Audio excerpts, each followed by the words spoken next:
We're into the pull cord side of it now. We're going to check the cord and we're going to check the coil as well. The important thing is the coil in here that produces the spark. A T27 for my model, it may be different for any other model, but most of the stills it's a T27 torque that will remove the cover.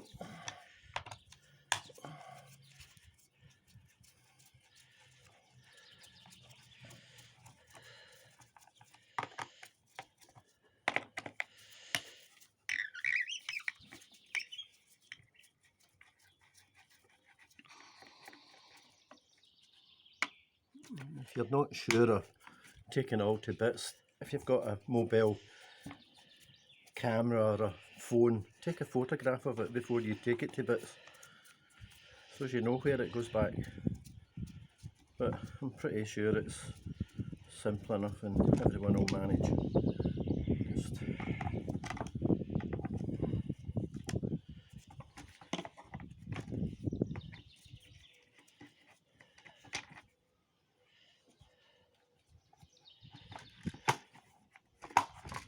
There we go, this is your pull cord, and we'll check this when we're going to put it all back together again for any fraying in the cord and any non-alignment with the spring here and the actual cog that pulls it along, but we'll check that later on. This is the bit we're interested in now, is the coil that supplies the ignition spark. So it's got a magnetic side to it. Once the magnets pass the coil, that produces a spark. And it's also got an air gap in between the coil and the head.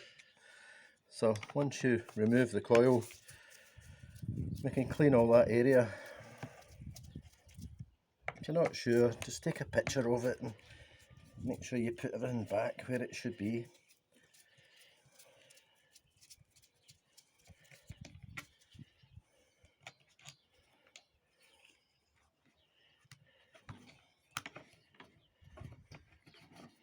That's our coil removed now, and we can clean this.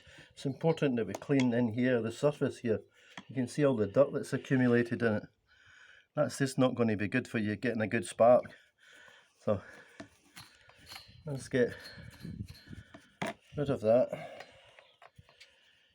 and we can give this a clean down. But that's basically the strip down of it is.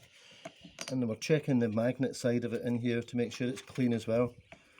So this needs a little rub with a very fine emery paper, which I'll go and get. I don't have with me at the moment, but I'll get some. That's it, we'll stop there.